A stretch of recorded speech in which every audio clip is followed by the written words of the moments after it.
Hello সবাইকে, আমি কিটু। আমি একজন ছোট্ট হোম বেকার। তোমরা গাজল বা গাজলের আশেপাশে থেকে যারা আমার কাছে কেক অর্ডার করতে চাইছো তারা অবশ্যই আমাকে ইনবক্স করতে পারো। আজ আবারও অনেক দিন পর একটা কেক মেকিং ভিডিও শেয়ার করব ভেবেছি। আসলে আমি তো প্রচুর অগোছালো একটা মানুষ, যার জন্য ভিডিও আমি কন্টিনিউ পোস্ট করতে পারি না।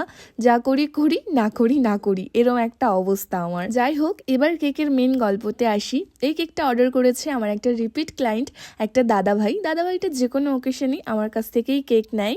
আর এই কেকটা যার জন্য যাবে, মানে দাদার বেবি বয় পুচকুটা আজ ফার্স্ট টাইম ভাত খাবে, মানে তার ছিল অন্নপ্রাশন রাইস সেরিমনি, যার জন্য এই কেকটা দাদা অর্ডার করেছিল। এমনকি এই পুচকেটা হওয়ার আগে যখন বৌদি ভাইয়ের বেবি শাওয়ার ছিল, সেই কেকটাও দাদাভাই আমার থেকেই নিয়েছিল, যার জন্য ব্যাপারটা ভীষণ ভালো লাগছে যে মায়ের কেকটাও আমার কাছ থেকে গেছে এবং ছোট্ট সোনার কেকটাও আমার কাছ থেকেই যাচ্ছে। আজকের কেকের কোনো রকম ফ্লেভার দাদা আমাকে বলে দেয়নি, যার জন্য ইনসাইড ফ্লেভার আমি রেখেছিলাম অরেঞ্জ ফ্লেভার, আর বাইরের যে ডিজাইনটা ছিল সেইটা দাদা আমাকে বলে দিয়েছিল একটু কাস্টমাইজেশন ছিল। তাই ফোন দেখে দেখে কাজটা আমি শুরু করে দিই, কারণ কাস্টমাইজ কেকে তো একটু সময়টা বেশিই লাগে। আর কাজটা করতে করতে কিছু কথাও আমি তোমাদের সাথে শেয়ার করি। তোমরা যারা কেক অর্ডার করবে বলে মেসেজ করো, আমি সবার কাছে আগে বাজেট আর লোকেশনটা জিজ্ঞেস করি। তোমরা প্লিজ সেইগুলো আগে বলে তারপরেই আমার সাথে কথা বলবে, কারণ সবার সাথে সব রকমের কথা বলার পরে হয় প্রাইস নিয়ে অ্যাডজাস্ট হয় না, হলে লোকেশন, ডেলিভারি এসব নিয়ে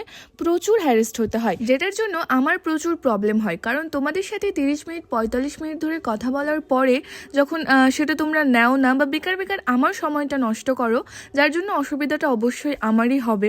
তাই তোমাদেরকে ফার্স্টেই বলে দিই, যখন আমার সাথে কথা বলবে প্লিজ তোমরা বাজেটটা বা তোমাদের যে লোকেশনে নেবে বা কি করবে সেগুলো আমার সাথে আগে শেয়ার করে নেবে। যাই হোক, কথা বলতে বলতে আমার কেকের ডেকোরেশন তো কমপ্লিট। তোমরাও দেখো আর বলো আজকের কেকটা তোমাদের কেমন লেগেছে। আর এই কয়েকদিন আমি বেশি বেশি কেকের অর্ডার নিচ্ছি না, কারণ কয়েকদিন পরে আমার এক্সাম আছে। এইটা ছিল আজকের কেকের ফুল ফাইনাল লুক। তোমরা অবশ্যই কমেন্টে জানিও কেমন লাগছে কেকটা।